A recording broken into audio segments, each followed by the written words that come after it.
کہہ دو کہ میرا پروردگار اپنے بندوں میں سے جس کے لیے چاہتا ہے روزی فراخ کر دیتا ہے اور جس کے لیے چاہتا ہے تنگ کر دیتا ہے،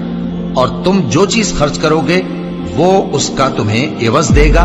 وہ سب سے اچھا رزق دینے والا ہے۔ اور جس دن وہ ان سب کو جمع کرے گا پھر فرشتوں سے فرمائے گا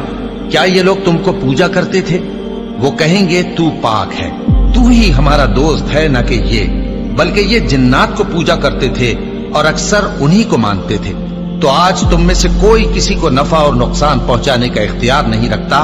اور ہم ظالموں سے کہیں گے کہ اب دوزخ کے عذاب کا جس کو تم جھوٹ سمجھتے تھے مزہ چکھو۔ اور جب ان کو ہماری روشن آیتیں پڑھ کر سنائی جاتی ہیں تو کہتی ہیں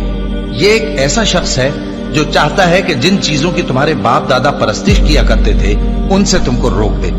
اور یہ بھی کہتے ہیں کہ یہ قرآن محض جھوٹ ہے جو اپنی طرف سے بنا لیا گیا ہے، اور کافروں کے پاس جب حق آیا تو اس کے بارے میں کہنے لگے کہ یہ تو کھلا جادو